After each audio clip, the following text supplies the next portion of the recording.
É um trabalho de formiguinha. Assistência técnica gratuita leva conhecimento e profissionalização à produção de peixes em Santa Catarina. Tenta buscar um ótimo zootécnico de crescimento, de tudo, mas também um ótimo financeiro. Seu Volney até trocou a finalidade do sítio, de pesca e pague, para a produção de tilápias e pesca esportiva. Que a propriedade se transformou, né? Olá, seja muito bem-vindo a mais um Vale Agrícola, um programa de agricultor para agricultor, mas que também pode inspirar você da cidade. E nesta edição, também é destaque. A produção orgânica que vem da agricultura familiar. O exemplo da família Matuszewski, da região metropolitana de Curitiba. Continuar trabalhando na roça, ampliar a produção. Longe do agito dos grandes centros, propriedades de turismo se preparam para receber cada vez mais visitantes. Nesta daqui, a antiga estrebaria virou opção de hospedagem. Estando em Ibirama, me deu muita vontade de procurar algo próximo da natureza.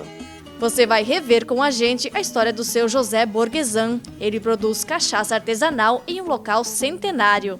Você só conheceu o engenho, tem que saber se essa cachaça é boa, né, seu Zé? Vamos provar então? Vamos beber comigo? Vamos ver. Um pé de rosas silvestres de mais de 500 metros quadrados e em floração. Curiosidade atrai visitantes em um pequeno município catarinense. Planejamentos para um ajardinamento ao redor do pé de rosa, trilhas melhores. E tem talharim caseiro ao molho de linguiça colonial. A Sandra vai dar todas as dicas para você preparar esta receita para a família ainda neste fim de semana.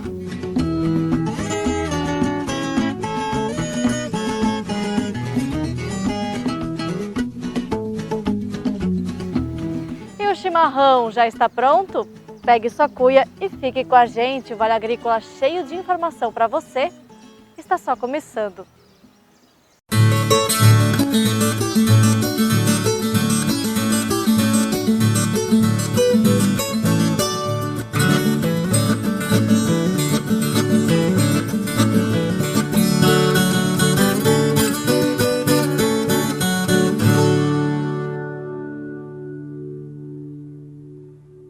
Santa Catarina é o quarto maior produtor de peixes do país. Só no ano passado foram produzidas mais de 50 mil toneladas. Mas o potencial é muito maior, por isso existe um trabalho de formiguinha, onde conta muito a assistência técnica. Uma vez por mês, o Volney joga a tarrafa nas lagoas para fazer o acompanhamento do peixe. Na propriedade, que fica no município de Rodeio, no Vale do Itajaí, tem tilápia de todos os tamanhos, dos alevinos no berçário ao peixe que já está no estágio final de engorda. Há 2 anos, este trabalho é acompanhado de perto pelo Luciano, técnico do Senar. No início eu tive um pouco de resistência, né? Vou, não vou. Ele foi me incentivando e motivando e acabei entrando. A TEG chegou para transformar a realidade de muitas propriedades. Este daqui, por exemplo, era um pesca e pague. 2 anos depois, as atividades principais são pesca esportiva e criação de peixes. Os amantes do anzol continuam com o espaço cativo, mas na pesca esportiva. E o agricultor que comprava o peixe se tornou produtor. Aí ele foi construindo outros viveiros e hoje ele tem num viveiro somente 100 mil tilápias. Que ele, assim, de um pesca e pague, hoje ele se tornou um baita produtor, né? Como a minha propriedade é pequena, eu tenho que aproveitar ela ao máximo, né? Tirar o máximo dela, né? Para a falta de espaço, né? A TEG significa Atendimento Técnico e Gerencial. É um programa desenvolvido pelo Senar em parceria com os sindicatos, onde as propriedades rurais são tratadas como empresas, e tudo de forma gratuita. Digamos, na propriedade ele vai ter mais do que uma atividade, para saber se daqui a pouco a piscicultura está dando dinheiro, ou a plantação de hortaliça, ou o gado dele, porque daqui a pouco um pode estar pagando o outro com a propriedade do seu Volney. A gente trabalha com piscicultura. Então eu vou fazer ele ter um fluxo de caixa, um controle específico da piscicultura. Como o bovino, suíno, a ave que você vê, você acompanha, já tem uma dificuldade, precisa da tecnologia, muito mais a piscicultura que você não consegue ver o peixe lá dentro. Nas 2 fases do projeto, que começou em 2016, já foram atendidos 140 agricultores em 18 municípios catarinenses, com resultados impressionantes. Em 2018, no início da segunda turma, os piscicultores produziam 293 toneladas de peixe. Em um ano, os números quase dobraram, passando para 577 toneladas. O Michael, que começou a produção do zero na propriedade em Indaial, também faz parte desta turma. Então, eu nunca tive qualquer experiência com agricultura, pecuária ou qualquer atividade rural. Nós não tínhamos os tanques, né? Então a participação do ATEG foi desde o projeto, né? Da estrutura dos tanques, fazer todas as escavações, então desde o início mesmo, fazer todo o planejamento financeiro, então para viabilizar o negócio, né? Este vídeo mostra um pouco do antes e depois. Foram construídos 3 tanques, 2 de criação e um reservatório de água para reposição. O lote piloto acaba de ser retirado e teve resultados satisfatórios. As pessoas, mas você acha que é fácil, né? Se fosse fácil assim, qualquer um cavaria um buraco, encheria de água e colocaria os peixes lá. E realmente são detalhes assim minuciosos que, se não tivesse assistência técnica, eu não teria atingido os resultados que eu consegui, né? Imagina que a cada dia, né, cada evolução ao longo do ciclo, a gente estava aprendendo algo novo, porque era a primeira vez que a gente estava fazendo, né? A diferença está mesmo nos detalhes. Se for início de safra, começa com a adubação de fundo dos viveiros, o preparo com calcário, desinfecção com cal virgem, até o processo de enchimento e povoação com os alevinos. E está aí um pulo do gato da assistência técnica. Os agricultores foram estimulados a construírem berçários. Quando o viveiro está com o peixe praticamente pronto, a gente já põe o alevino no berçário. Quando o produtor vendeu, o outro peixe já está preparado, já está um juvenilzinho de 20, 30 gramas e a gente já consegue ganhar esse período, que seria um período seco, que a gente fala do viveiro. Com isso, o tempo de cultivo diminuiu de uma média de 12 a 13 meses para 8 meses. Então a gente não consegue fazer 2 por ano. Mas a gente tenta, a cada 2 anos, fazer 3 cultivos. Um dos desafios da produção de peixes em Santa Catarina é o clima, com temperaturas negativas no inverno. Por isso é importante fortalecer o sistema imunológico dos peixes e ter o cuidado na hora de fornecer a ração. Isso é um ponto que a gente também conseguiu um evolutivo na região, que o produtor hoje, pelo menos, pegue um termômetro e antes de fazer a alimentação do seu peixe, meça a temperatura da água.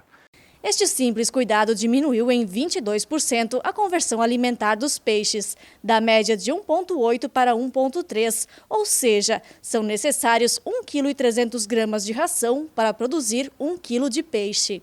E pensando que a ração é cerca de 75% a 80% do custo de produção, a gente não consegue interferir muito na compra dos nossos insumos, mas sim a gente tem que trabalhar com o manejo.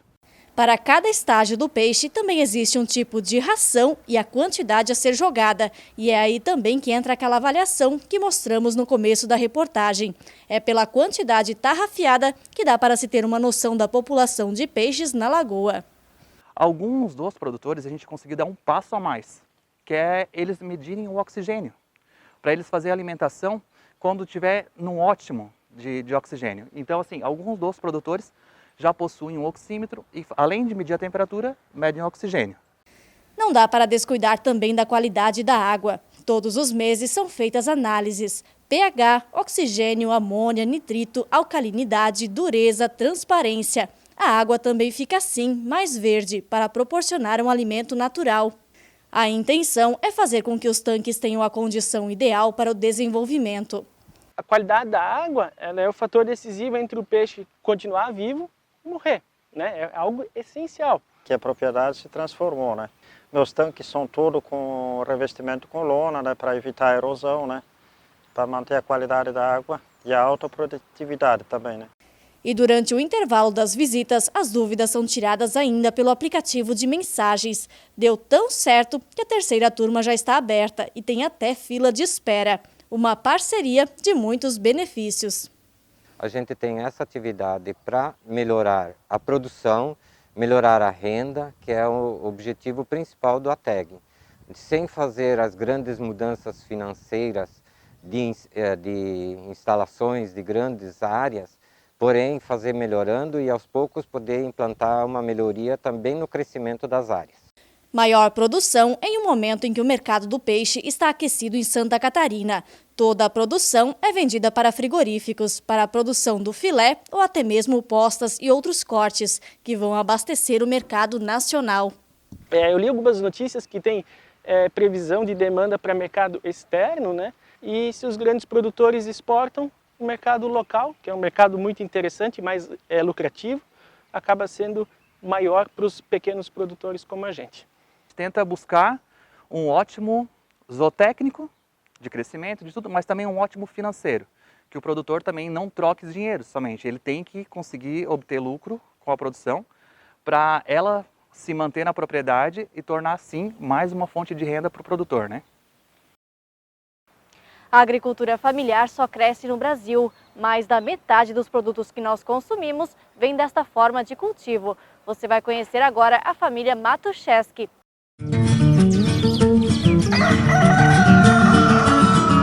Estamos no bairro Contenda, que fica em São José dos Pinhais, cidade da região metropolitana de Curitiba.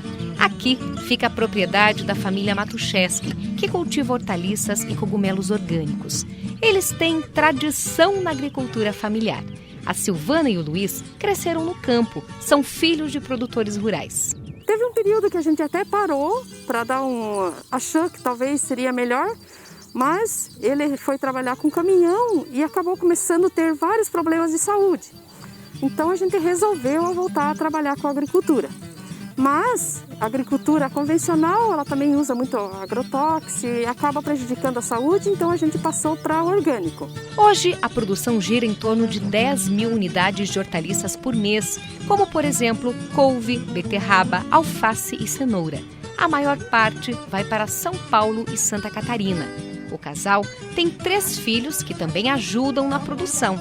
E não é porque o negócio é de família que as funções não são definidas. Aqui, as tarefas são bem divididas. A menina vai alimentar os animais, os meninos já vão carregar as caixas, o meu marido já vai dar uma olhada para ver o que precisa colher, o que não tem, pegar os pedidos. E assim a gente segue daí para a roça para fazer a colheita da manhã. 2 vezes por semana tem colheita à tarde também. Os outros dias a gente vai para o plantio ou para a capina. Essa é uma das mais de 4 milhões de famílias que trabalham dessa forma no Brasil. Hoje, a agricultura familiar já é responsável por mais de 50% da alimentação consumida no país e corresponde a 80% da produção mundial de alimentos. A Silvana explica que essa forma de trabalho tem muitas vantagens. Compensa assim, a gente trabalha em família, está sempre juntos. Eu consigo coordenar os meus filhos da minha maneira, né? Quando a gente contrata alguém, primeiro eu vou ter que ensinar ela. Então, talvez aquele valor que eu vou pagar para ela talvez seja pouco, mas como eu vou ter todo o trabalho de estar ensinando ela a fazer, para mim vai acabar sendo caro. Mas é claro que as dificuldades existem, como, por exemplo, as variações climáticas. Esse ano de começo até agora era seca, né? Aí agora, semana passada, tivemos a geada aí, que prejudicou bastante, né? Estragou bastante coisa aí. É de tudo um pouco é bicho, é praga. Sempre tem alguma coisa para atrapalhar, né? Outra desvantagem é depender de revendedores, um fator que diminui o lucro. Depois que cai na mão do atravessador, pega valor, né? Aí lá a mercadoria tem valor. Pra gente aqui não é muito bom o preço, não. É baixo, não é o que a gente esperava. Apesar de todos os desafios, se depender dos filhos, o negócio vai continuar em família mesmo. O João Carlos tem só 17 anos, mas já faz muitos planos para o futuro. Eu pretendo continuar trabalhando na roça, ampliar a produção um pouco, ampliar equipamento, tudo. Montar uma estufa, que nem para plantar coisa diferente.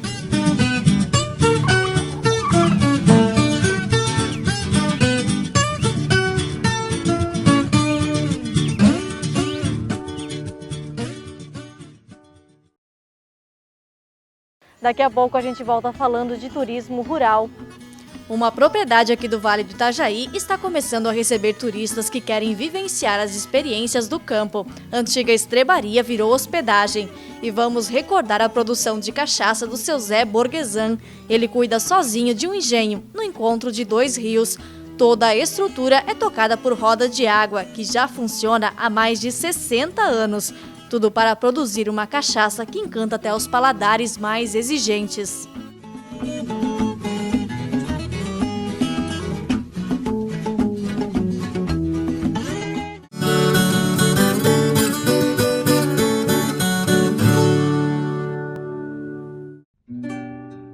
O seu esforço de todos os dias reconhecemos na qualidade do seu rebanho. Um plantel bem alimentado e com um manejo correto é a nossa melhor matéria-prima. Pecuarista, na hora de comercializar seu rebanho, conte com o frigorífico El Gole, o seu parceiro no campo.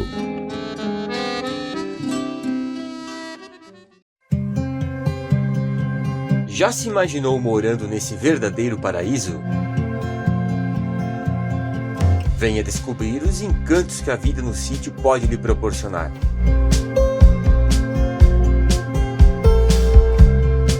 Para mais informações, entre em contato através do telefone 479-8814-8624.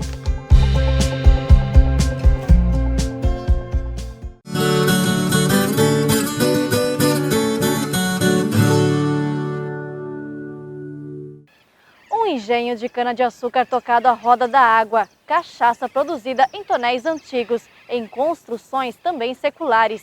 Iguaria tão boa que, apesar da distância, mais de 35 quilômetros do centro mais perto, conquista os paladares mais exigentes.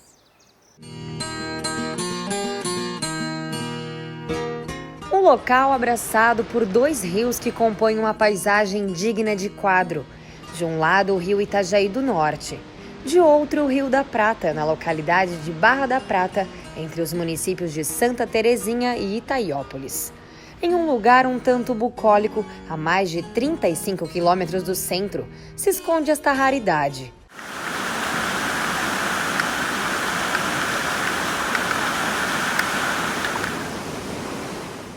Um engenho de cana-de-açúcar construído e preservado por seu José, de 86 anos, que é um exemplo de disposição e amor ao trabalho.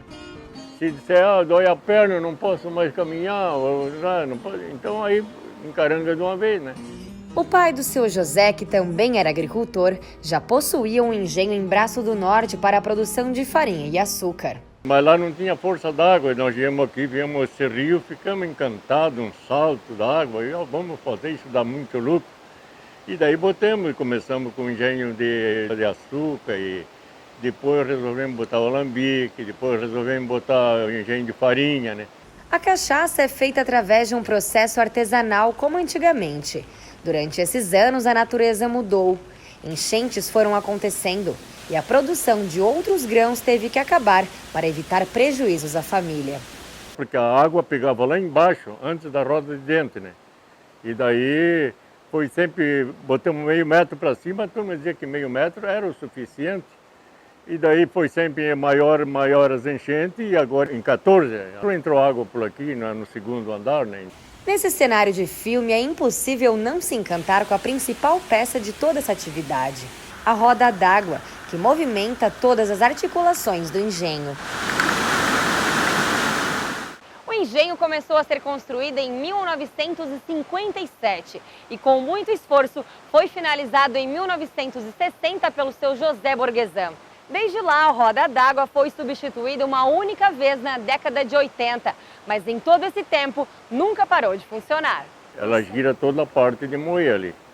E daí então não depende de energia, nem depende, porque antigamente usava muito o boi e o cavalo, né? Hoje não, hoje toca por roda d'água, né? A cachaça é o caldo de cana fermentado e destilado. A cana, de produção própria do seu José, é moída através de um rolamento bem antigo, original da década de 60.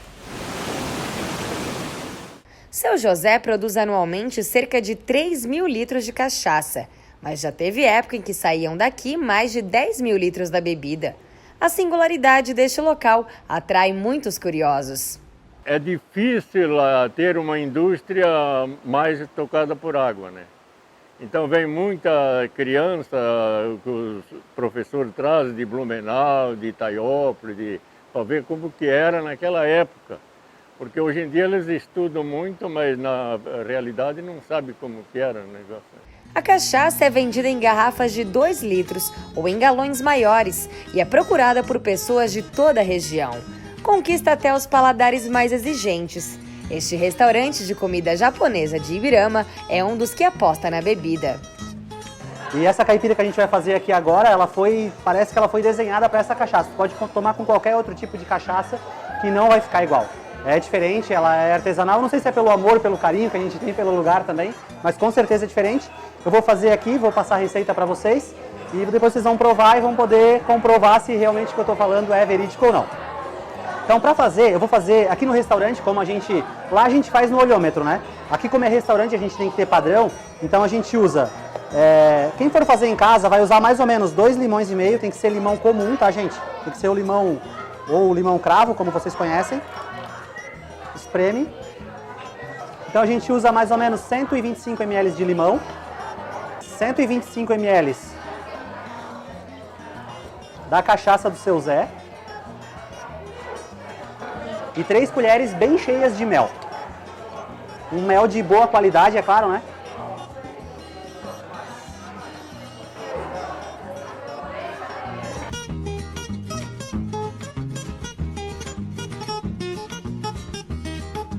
E um dos segredos dessa caipirinha é bater o mel, o limão e a cachaça separado, porque se tu colocar o gelo aqui dentro, o mel vai empedrar. Então tu tem que bater ela bem, ela fica bem homogênea, ó, o mel saiu todo do fundo, tá bem batidinho. Então depois que ela tá bem misturada, ó, que a gente não percebe mais o mel dentro dela, aí a gente vem e põe bastante gelo, tem que ter muito gelo. Te quebra, para quem não sabe, para quem vai fazer em casa, né? Uma colherzinha de metal é excelente para quebrar o gelo. Uma quebradinha, bastante gelo quebrado. E aí bate, que agora a ideia realmente é gelar a caipira. Mais uma batidinha e tá prontinha para servir. E o ideal é também não usar canudo, né? Como é uma caipira, uma cachaça 100% artesanal, com toda a história que ela tem, é importante que tome no gargalo, né? Vou tomar o primeiro golinho, pode ser? Para ver se ficou no ponto, já que eu fiz. Assim, o pessoal vem aqui quando toma essa caipirinha, depois tenta fazer em casa, como que faz? É muito boa, depois eles tentam fazer em casa, mas não fica diferente, é que eles não têm a cachaça do seu Zé, né? Esse é o segredo. Esse é o segredo, a cachaça do seu Zé. De volta à Barra da Prata, fica a pergunta: o que esta cachaça tem de diferente? O segredo é ter um alambique bom e ter vontade de fazer, gostar de fazer, né? E ter um pouco de conhecimento. Aí faz cachaça boa. É que a gente empregou a vida inteira nisso aí, né? Então aí a gente eu gosto de fazer cachaça. E será que o segredo para tanta disposição também é a cachaça? Não, é que depois a gente sempre experimenta para ver se ela tá boa, né?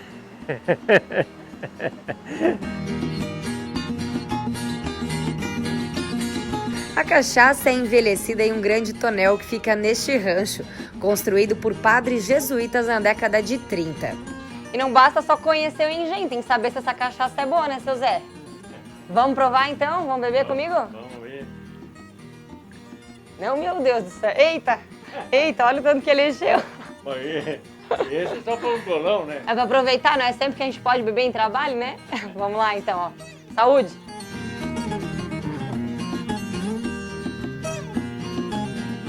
Se não fizer cara feia.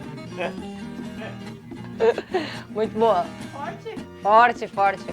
Ouvir as histórias do seu Zé e poder experimentar a cachaça é um privilégio. Resta torcer para que ele continue com esta saúde e disposição por muitos anos. Eles dizem que o pessoal lá de Itaiópolis diz que se vê na Barra da Prata e não levar cachaça, eu mesmo comi em Roma e não vê o Papa, né? Até que eu viver, eu vou produzindo depois.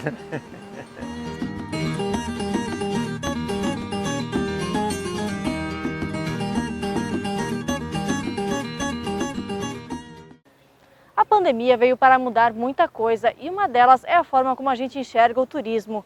Nunca foram tão valorizados aqueles lugares calmos, longe do agito.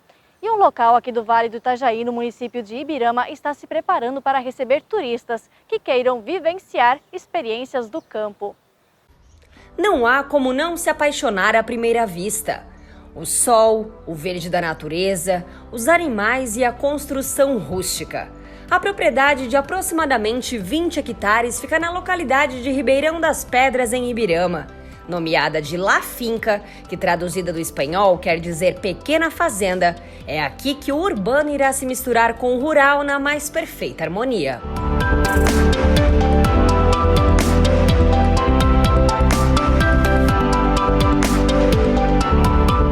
E a mistura que eu digo já iniciou há 15 anos com a união de um casal. O Ricardo, que é da capital paulista, e a Morgana, que é catarinense, criada em Lontras. Os dois chegaram a morar na Selva de Pedras por 5 anos, mas encontraram no interior a calmaria que precisavam. Estando em Ibirama, me deu muita vontade de procurar algo próximo da natureza, né? Morar em meio à natureza. E foi no interior que a vida profissional, principalmente do Ricardo, mudou da água para o vinho. Ele trabalhou a vida inteira com agência de marketing e ela sempre se aventurou no comércio. Aqui no sítio a realidade foi outra, produção orgânica. E agora eles estão em mudança novamente para o turismo rural. A ideia é trazer aos visitantes uma experiência enriquecedora. Onde as pessoas que possam se hospedar com a gente, eles tenham o conhecimento na prática do que é viver no campo, ou seja, eles vão ter a oportunidade de mexer na terra, de plantar, de ter um conhecimento em relação às frutas. A gente tem um pomar aqui de mais de 200 árvores frutíferas. E os orgânicos que fizeram parte da história do casal aqui no campo irão complementar essa experiência. Além dos visitantes poderem mexer na terra, aprender mais sobre agricultura sustentável, também vão ter a oportunidade de experimentar os sabores. Tem a experiência de cozinhar pegando os próprios alimentos da terra, colhendo na hora, levando para a cozinha, alimentos saudáveis, alimentos sem agrotóxicos. A ideia do Ricardo é oferecer aos visitantes uma imersão em várias áreas, desde a área frutífera, verduras ou com os animais.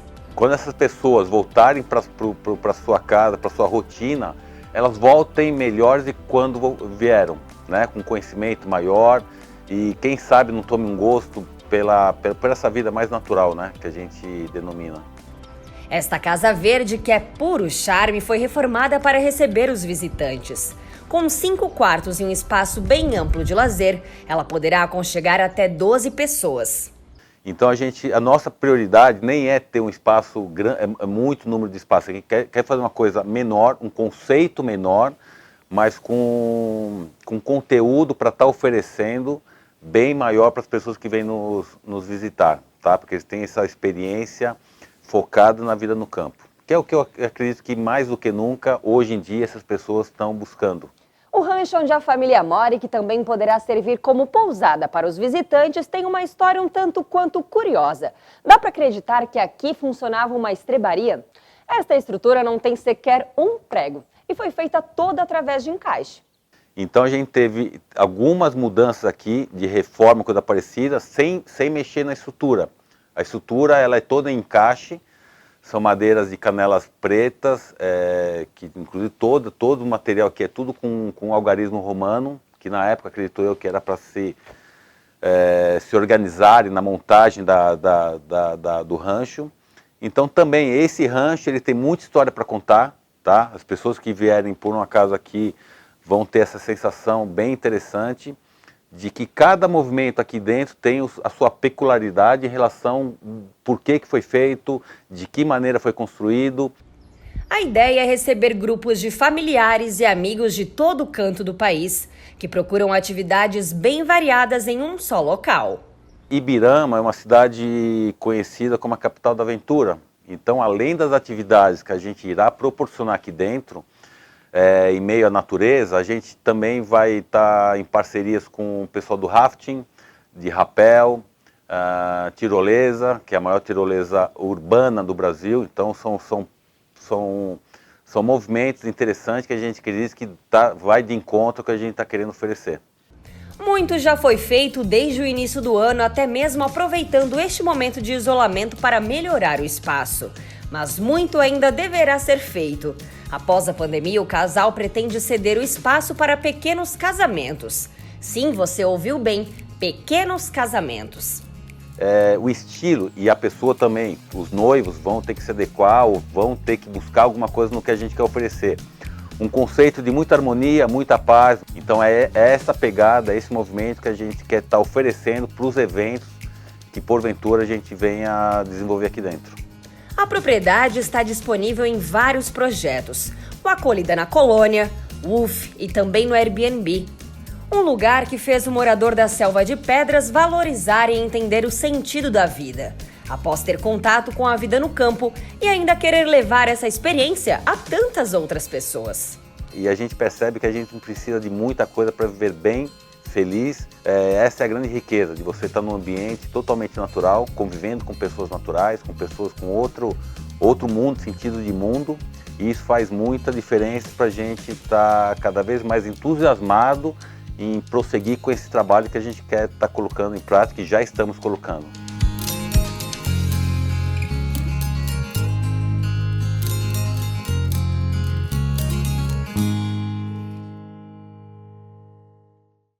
Lugar lindo, né? No próximo bloco, a surpreendente roseira que está florida em Vidal Ramos.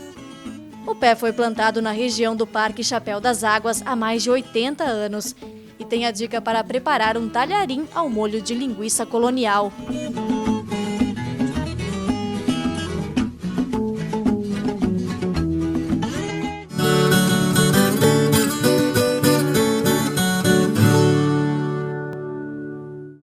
Desde muito cedo, diariamente, a fartura que chega à nossa mesa é o resultado de uma perfeita combinação. O trabalho do homem do campo e a excelência em nutrição animal das rações Cravil. Produtos desenvolvidos com ingredientes selecionados do campo, alta tecnologia e experiência de mais de 40 anos de quem se preocupa com o resultado final. Um plantel produtivo e saudável. Rações Cravil. Tecnologia conquistando resultados. A Eco7 é a única do segmento certificada pela Sociedade Brasileira de Reabilitação Traumatológica e Ortopédica. O processo de fabricação dos colchões Eco e acessórios do sono da Eco7 é certificado pelo ISO 9001. Produzimos alta tecnologia para preservar seu maior patrimônio, sua saúde. Diga sim à vida, conforto e cuidados com sua saúde e bem-estar. Colchões Eco7, sinônimo de longevidade. A vida no campo não é como a vida na cidade. O barulho do despertador é diferente, o cheiro do café, a música. A gente gosta de fazer as coisas de outro jeito, do nosso jeito. Quando precisamos de algo, basta procurar os amigos do Sicoob, que sempre nos deram todo o apoio. Sicoob, o parceiro do produtor rural catarinense. Muito antes do agronegócio ter esse nome bonito.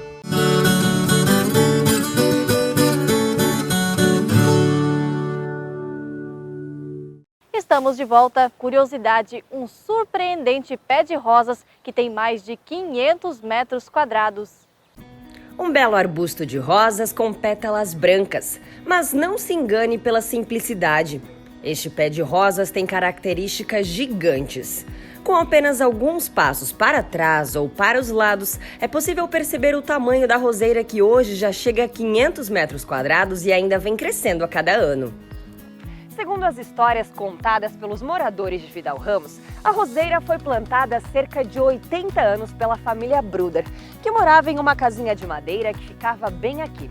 Inclusive, o fundamento da casa permanece intacto. A roseira foi plantada com o intuito de florescer o jardim. Só não se imaginava que ela tomaria essas proporções. Ela é conhecida como rosa trepadeira Cherokees. O gênero rosa é um gênero amplo, possui muitas espécies. Acredita-se que ela começou a ser cultivada na China há mais de 4.500 anos e desde então se difundiu por todo o mundo. Foi muito popularizado no Império Romano, chegou ao Brasil por meio dos jesuítas, mas teve uma grande difusão, onde foi cultivada amplamente, depois do século XVIII. O Osair acompanhou grande parte do crescimento do arbusto, já que o terreno onde ele está plantado e que hoje faz parte do Parque Municipal Natural Chapéu das Águas, foi comprado há 40 anos pelo pai. A gente observava, que da infância a gente já vinha aqui, então a gente observava que o crescimento dela era um pouco rápido, assim, digamos, né, mais rápido do que as demais. Então, com certeza não se imaginava as proporções, mas sabia que se não havendo a poda, ela iria uma poda mais restritiva, né, ela iria longe. Na época, além do pé de rosas, existiam aqui outras árvores, que faziam parte do jardim dos antigos moradores e serviram de sustentação para o crescimento da roseira. Ele estava por sobre o pé de pera que tinha na época, depois mais adiante foi subindo num pé de figueira que tinha próximo, né? Que hoje já não aparecem mais, até porque não resistiram o peso da roseira, né? Por muito tempo, ela cresceu livremente em meio às outras árvores nativas, mas realmente acabou tomando conta do espaço, crescendo só na última década, pelo menos 100 metros quadrados. E lembra as demais flores de outros gêneros, inclusive. Essa espécie é uma espécie escandente, uma trepadeira, e tem um valor ornamental grande também, porque é uma espécie que produz muitas flores e é um atrativo. Quem vê a espécie, né, já é atraído por essa beleza. Além do Osair, que sempre gostou do espaço, quem percebeu a oportunidade turística foi a prefeitura do município, que em 2009 montou um parque no entorno, com a ideia também de preservar as nascentes da propriedade. Porque somos um dos poucos municípios que bebemos águas de nascente e não do rio. E também ajudamos a colocar água para os municípios de Botuverá e Brusque, enfim, para baixo da gente. O parque recebe visitantes principalmente entre agosto e setembro, momento de floração das rosas, que é composta por apenas 5 pétalas. E pelo tamanho, o Fábio já tentou anos atrás colocar no livro dos recordes mundiais, como a maior roseira do mundo. Mas acabou morrendo no financeiro, né? A gente não teve apoio e também dinheiro suficiente para fazer. Mas a gente hoje tem o conhecimento de que há uma maior do que a nossa, né? Que é nos Estados Unidos, né? A maior está na Califórnia, nos Estados Unidos, no Museu da Árvore de Tombstone Rose. Possui nada mais, nada menos do que 800 metros quadrados e foi plantada em 1885. A nossa, até por ser mais nova, não perde em charme e perfume, viu? Para chegar até aqui, existem 2 acessos. Um deles através da Estrada Geral Santa Luísa e o outro pela trilha, que inicia no sítio e restaurante Chapéu do Sol e tem duração de aproximadamente 40 minutos. A partir do restaurante Chapéu do Sol, né, você tem a antiga estrada que transitava por dentro da propriedade, que hoje é a trilha, né? Ainda necessitamos de muita manutenção, necessitamos de muita melhoria, né? De fazer uma estruturação no local que satisfaça melhor o visitante, obviamente, mas tem, esse acesso está disponível, as pessoas têm passado caminhando de bicicleta, às vezes de a cavalo, né? E visitando a propriedade, né? E temos também o mais fácil deles, é pela antiga estrada que ligava Vidal Ramos a Ituporanga, né, que você vem praticamente a 50 ou 100 metros do pé de rosa de carro, e daí você só entra no terreno. Mas lembrando que aqui é uma unidade de conservação, então se segue todas as regras, né, não pode entrar de carro aqui dentro. A roseira vem para complementar um combo de atrações turísticas naturais que existem nas redondezas. Logo ao lado está o Morro do Palácio, que muitos até conhecem como Chapéu do Sol, e o verdadeiro Morro do Chapéu do Sol. Com tantas belezas, a procura pelos turistas tem aumentado nos últimos meses. Ultimamente a gente tem percebido assim um grande fluxo de pessoas, né? Ultimamente até, digamos que possa ser em função da pandemia, que as pessoas estão, né, com limitações de lugares para ir e acabam vindo circular em meio à natureza, que é um lugar mais seguro. Hoje, tanto o governo municipal como associações voluntárias de turismo da região se juntam para tentar melhorias para este cantinho que esconde tanta beleza e peculiaridade. Planejamentos para um ajardinamento ao redor do pé de rosa, trilhas melhores, até mesmo um portal, né? Sinalização para o pessoal chegar até aqui, que hoje a grande dúvida é essa, né? Que como chega até no pé de rosa.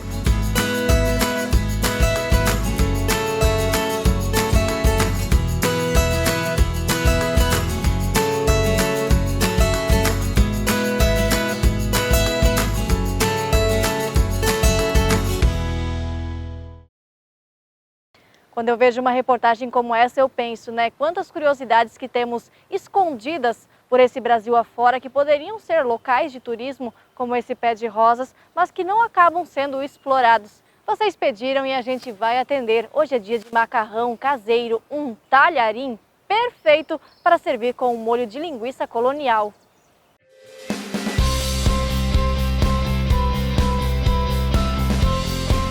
Olá, eu sou a Sandra, eu trabalho com massas e hoje eu vou ensinar para vocês um talharim caseiro para vocês fazerem em casa nos almoços de domingo ou até mesmo no dia da semana. Tá bom? Vamos começar. Aqui nós temos 1 kg de trigo, tá? Você coloca na bancada, na sua bancada da sua casa. Faz uma covinha no meio. A gente usa um trigo que é o grano duro, que é um trigo um pouquinho mais espesso, para ele não ficar tanto com a massa grudada. Tá? Você mistura. Usou 1 kg de trigo, 10% você pode colocar o trigo grano duro. Uma pitada de sal, 3 ovos. A nossa região ela é rica em ovos de galinha caipira. Isso tem bastante diferença com as pontas dos dedos mesmo. Sal ele é bom ser utilizado para questão de conservação da massa se você for congelar. 1 kg de trigo, como está aqui, rende mais ou menos 1,5 kg de massa. E a gente usa por pessoa 150 a 200 gramas por pessoa, se você quiser para fazer num jantar. Aí você vai colocando água aos poucos. Amassa bem, que a água tem que cuidar para ele não ficar muito mole, para você não ter que adicionar mais trigo. Vai mais ou menos uma xícara e meia de água. Dependendo também do dia, a umidade do ar ela também interfere na massa, tá? A questão do movimento não interfere na sua massa, tá? Vai conforme a sua força. Eu tô fazendo aqui para mostrar para vocês, mas normalmente eu peço ajuda do meu marido.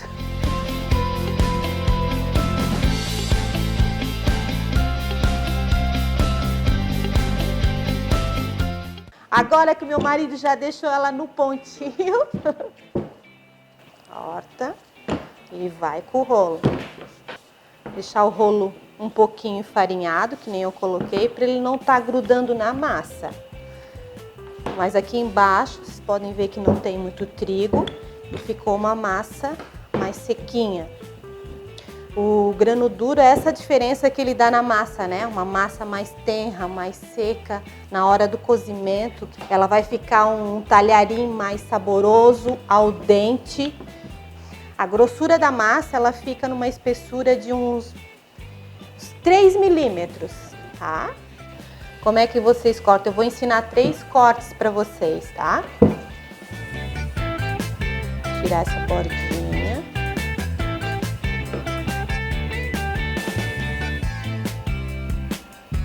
Enrola. Meio centímetro são os talharins. Que é usado, talharim e fettuccine são usados o ano inteiro com molho, mas não tão gordurosos e não tão carregados, tá? A espessura mais ou menos de 1 dedo são os fettuccines. E nós temos mais uma modalidade que é o pappardelle. O pappardelle é uns 2 centímetros, você pode colocar os 2 dedos, que ele é usado mais no inverno e ele é com molho grosso, molho de carne, molho de galinha caipira. Para o molho que a gente vai fazer, um molho que é um ragu de linguiça, a gente usa 1 colher de manteiga, deixa ela derreter, que ela ficar mais aloirada assim, não deixa ela queimar muito. Aqui eu tenho uma cebola média picada. Eu comprei 2 linguiças no mercado, coloca para fritar. Essa linguiça aqui, ela é uma linguiça mista, bem fresquinha, e eu peguei o mais molinho possível para não ter tanta perca na hora de tirar da tripa, na verdade, né? E vai fritando. Uma dica bem legal que eu aprendi, por mais que tu fique mexendo a linguiça, ela fica embolada ainda, né? Você pega um mixer ou até mesmo liquidificador e vai, não precisa nem ser muito para não virar patê, só um pouquinho para ela ficar totalmente uma igual a outra, ó. Aqui tem 2 caixinhas de creme de leite, você adiciona junto. Eu gosto de usar o creme de leite culinário, que você pode usar ele com a panela com o fogo aceso, que ele não talha. Eu gosto de colocar uma colher de nata. Talharinho, já coloquei bastante. Para 500 gramas de massa, a gente usa uns 2 litros de água. Tá? Eu vou colocar o sal dentro da água. Massa fresca, ela é no máximo é 2 a 3 minutos. Normalmente a gente escorre esse macarrão e aí é colocado o molho. Vocês podem fazer o seguinte, fique muito mais prático. Na panela de molho que a gente tem aqui atrás, já tira direto da panela e coloca no seu molho.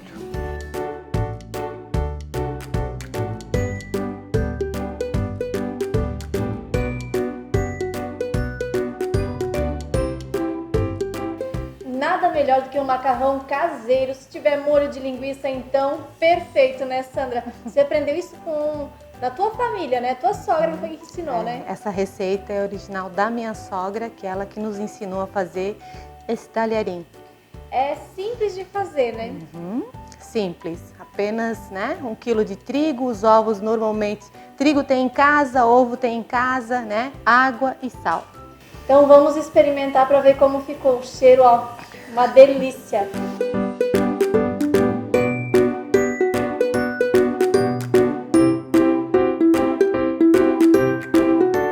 Que delícia, gente. Vocês têm que experimentar essa receita, muito bom de fazer. E o bom é que dá para fazer, dá para congelar, né? Quando a gente tem menos tempo, só vai lá, tira, né? Descongela, tá tudo certo já, né? É isso.